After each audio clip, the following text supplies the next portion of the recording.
ভারতীয় সভ্যতায় আমাদের যে সভ্যতা সেই ইন্ডিয়ান সিভিলাইজেশনের গুরুকে একটা অসাধারণ মর্যাদা দেওয়া হয়। বাবা মার পরে যদি কেউ সবচেয়ে বেশি মর্যাদা পেয়ে থাকে সেটা হচ্ছে আমাদের হচ্ছে গুরু। গুরু ইংরেজি যেটাকে বলা হয়, ইংরেজি যার নাম যাকে বলা হচ্ছে টিচার। মডার্ন টার্মিনোলজিতে গুরুকে কি বলা হয়? মডার্ন টার্মিনোলজিতে গুরুকে বলা হয় হচ্ছে গাইড, মেন্টর, কোচ, ট্রেনার। এই নামগুলোও কিন্তু গুরুর সাথে অ্যাসোসিয়েটেড। গুরু কি অ্যাকচুয়ালি গুরু, রিয়াল গুরু কি হয়? গাইড হয়, ফিলোসফার হয়, এবং হচ্ছে ফ্রেন্ড হয়। সময় বেশি সে গুরু কী করে? গুরু এক এক সময় এক এক রকমের। রিয়াল টিচাররা, রিয়াল গুরু কী করে? এক এক রকমের হচ্ছে তার হচ্ছে পার্সোনালিটি, তার হচ্ছে ক্যারেক্টারকে তারা হচ্ছে সুন্দরভাবে নিজেকে পরিবর্তন করে। কোনো সময় বন্ধু, কোনো সময় হচ্ছে ফ্রেন্ড, কোনো সময় বন্ধু, কোনো সময় ফিলোসফার, কোনো সময় গাইড হিসেবে আমাদের হচ্ছে জীবনে আসে। গুরুকে বলা হয় যে গডস মেসেঞ্জার। রিয়াল গুরু হচ্ছে ইজ দ্য গডস মেসেঞ্জার। গুরুর কাজ কি? গুরুর কাজ হচ্ছে কি? গুরুর কাজ হচ্ছে ক্যাটালিস্টের এসে কাজ করে। গুরু কিন্তু অ্যাকচুয়ালি ক্যাটালিস্টের কাজ করে। গুরু আমাদের হচ্ছে সঠিক রাস্তা দেখাতে সাহায্য করে। এই জন্য ভারতীয় যে সভ্যতা আছে, এই সভ্যতার সবচেয়ে রিচেস্ট সভ্যতা, the most richest civilisation of India কিসের জন্য? আমাদের দেশকে বলা হয় গুরুর দেশ, গুরু বা ঋষির দেশ। এই যে আমরা হচ্ছে জন্মের পর থেকে কিন্তু আমরা কিন্তু অনেক ধরনের গুরু এবং টিচার, ট্রেনার, কোচ, এদের সম্মুখীনে আমরা কি হয়, আমাদের হচ্ছে আমরা হচ্ছে অ্যাসোসিয়েটেড হয়ে যায়। ছোটোবেলায় যে হচ্ছে আমাদের ABCD শিখিয়েছে সেও আমার কিন্তু কাছে গুরু।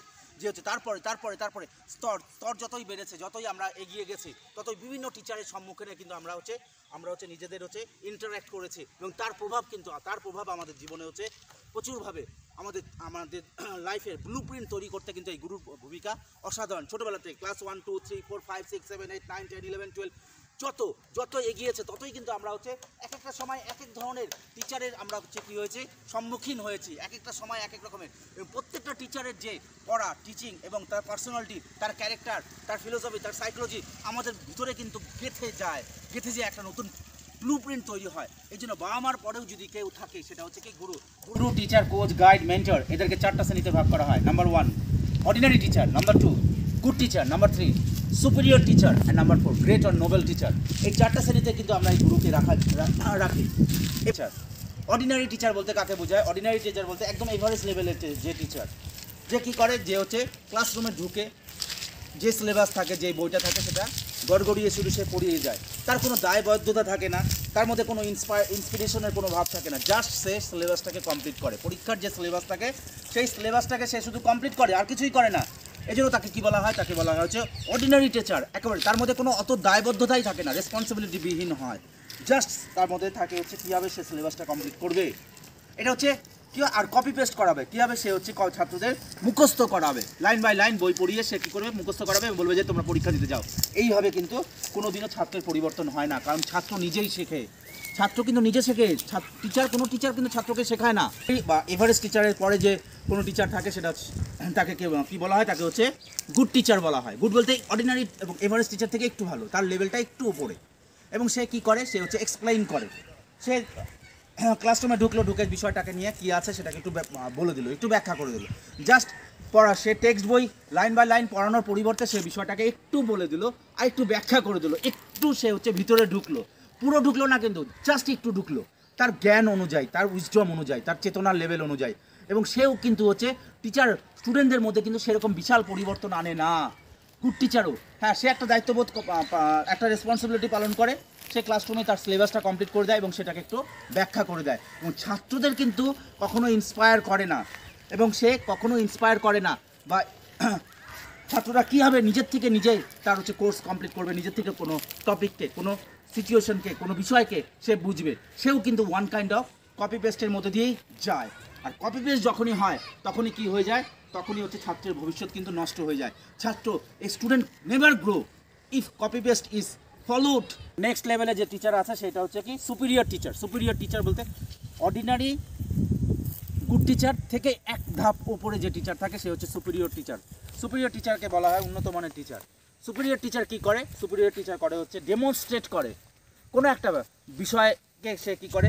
বোর্ডে বা অন্য কিছুর মধ্যে একটা বিভিন্নভাবে ডেমনস্ট্রেট করে দেখায়, বিষয়টাকে ব্যাখ্যা করে, বিষয়টাকে এক্সপ্লেন করে। হ্যাঁ, অর্ডিনারি টিচারের মতন শুধু বলে দেয় না, এবং গুড টিচারের মতন শুধু হচ্ছে এক্সপ্লেন করে না, এটাকে আরেকটু ভেঙে দেয়, আরেকটু ভেতরে ঢোকে, বিষয়বস্তুটাকে বোঝানোর জন্য সে আরেকটু ভেতরে ঢোকে। কিন্তু এখানেও কিন্তু একটা টিচারে কিন্তু পূর্ণতা লাভ করে না।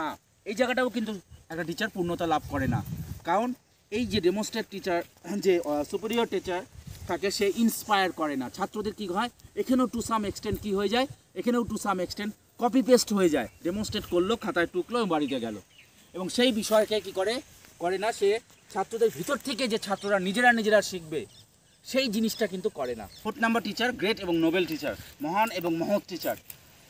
মহান এবং মহৎ টিচাররা কি করে? মহান এবং মহৎ টিচাররা হচ্ছে ছাত্রদের ভিতরে ঢুকে ছাত্রদের ইন্সপায়ার করে, তারা মোটিভেট করে, যাতে করে ছাত্ররা নিজেরাই নিজেদের সমস্যা, নিজেদের প্রবলেমকে সলভ করতে পারে, যে কোনো বিষয়কে কনফিউশনকে দূর করতে পারে। তারা ইন্সপায়ার করে এবং তারা রোল মডেল হয়ে যায় তাদের ইন্সপিরেশনের জন্য। এরা টাওয়ার অফ নলেজ হয়, টাওয়ার অফ উইজডম হয় এবং টাওয়ার অফ কম্প্যাশন হয়। এদের মধ্যে ইগো থাকে না, কিন্তু গ্রেট এবং নোবেল টিচারদের মধ্যে কখনো ইগো থাকে না। আর বাকি 3 প্রকার টিচারের মধ্যে ইগো থাকে এবং তারা ছাত্রদের সাথে মিশতেই পারে না। গ্রেট এবং নোবেল টিচাররা যখন যেটা দরকার, কোনো সময় তারা ফ্রেন্ড হয়ে যায়, কোনো সময় হচ্ছে ফিলোসফার হয়ে যায়, কোনো সময় গাইড হয়ে যায়, হয়ে ছাত্রের ভিতরে যে টিচারটা লুকিয়ে আছে, ছাত্রের ভিতরে যে একটা অসীম ক্ষমতা আছে, সেই ক্ষমতাটাকে তারা কী করে, ইন্সপায়ার করে দেয়। যখনই ইন্সপায়ার করে দেয় তখনই ছাত্ররা কিন্তু নিজেরাই এগিয়ে যায়। বিবেকানন্দ একটা জায়গায় বলেছে, এ চাইল্ড টিচেস ইটসেলফ, একটা বাচ্চা নিজেই শেখে, কোনো শিক্ষক কোনো বাচ্চাকে কিন্তু শেখাতে পারে না। আর when a teacher thinks that he is teaching he spoils everything, যখন একটা শিক্ষক ভাবে যে আমি শেখাচ্ছি, আমি পড়াচ্ছি, হ্যাঁ, তখন সে সব কিছু সর্বনাশ করে দেয়। কারণ আমাদের ভিতরে গড আমাদের এরকম একটা ইনফাইনিট পটেনশিয়াল দিয়েছে যে আমরা নিজেরাই সব কিছু শিখতে পারি। অলরেডি কি দরকার, আমাদের ভিতরে যে শুয়ে থাকা যে টিচারটা আছে, সেই টিচারটাকে আমাদের ভিতরে, সেই মানুষটাকে আমাদের ভিতরে জাগাতে হবে। এটাই করে কারা? এটাই করে হচ্ছে গ্রেট এবং নোবেল টিচার। এবং তাদের একটাই লক্ষ্য থাকে, ছাত্ররা কীভাবে এগিয়ে যাবে। তাদের একটাই লক্ষ্য থাকে, কীভাবে সভ্যতা এগিয়ে যাবে।